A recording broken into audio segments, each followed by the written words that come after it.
was inevitable. If you're going to take off line 16 oil refineries in Russia, of course the silver price is going to spike. Well, the last time we spoke on this matter, it was 16 oil refineries and 5 oil depots where they store the oil.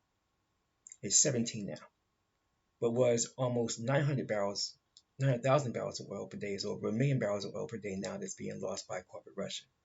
But what's going to be about 7.2 billion for the year they're going to lose in gold off of the oil trade is now going to be about 12 point something billion in gold that they're going to lose at the current rate, because it's going to take about a year to get all of them back online to pump out that oil. The problem is that's not the only issue of concern for those who are concerned about energy that insist on using petroleum-based product. Things are heating up again in South-Amexem, between what some call corporate quote-unquote Venezuela and corporate quote-unquote Guyana. Now, we know it's not going to go anywhere. However, the psychology behind those that trade oil are concerned, which is also padding on to what's happening with the quote-unquote silver price.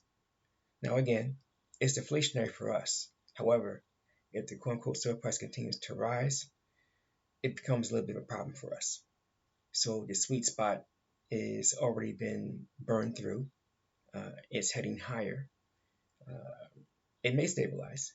Hopefully it does stabilize. Either way, as things stand right now, it's going to have an inflationary tone for some across the planet, although again, as I said, it is deflationary for us. Where things are going to happen on the shelves across the planet right now, where folks go to buy things out of the store, where it's going to happen broadly.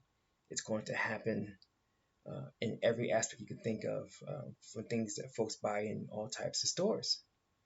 It's not going to be singular. It's going to be broad in scope. And what's going to save some folks in certain instances is the simple fact that, as we said before, the Central Mexican Canal is getting some relief. Apparently, the drought may be easing some. Apparently, there's enough water coming through that is allowing for heavier ships to traverse the Central Mexican Canal. It's also true that some of the ships that's going through are carrying 40% less containers on it that will allow them to be lighter and be able to float through with enough water under the keel. There are other factors involved.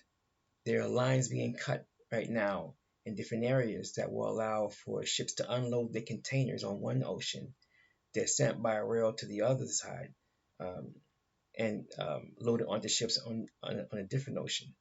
So instead of having to go through the Central Mexican Canal or sailing around South Amexem or through another potential canal that could be built that Belarus wants to actually help build, as it currently stands right now, that's not available yet. Still, there are means of getting containers across, although it is not smooth.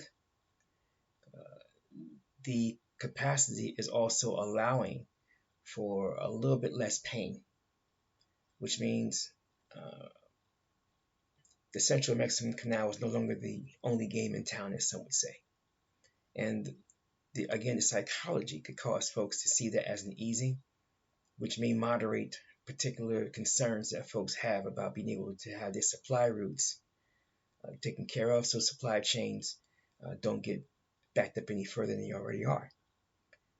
And that could lead to a moderation of pricing going any further or any faster. And if that holds true, that would stunt the growth of the threat of inflation for some that are engaging in the non-substance-based quote-unquote economies. For us, though, whatever we're not manufacturing within the Amexem-Moor-Empire, the reality is we had to engage in commerce and trade to acquire it through buffers, contractors, and subcontractors, as we always tend to do. So we're going to see, as I said, deflation for us, at least for now. And where that leads in the next 18 months, give or take, we're still looking at that. and we'll be able to tell you and the rest of you second generation Amexem-Empire nationals what to expect.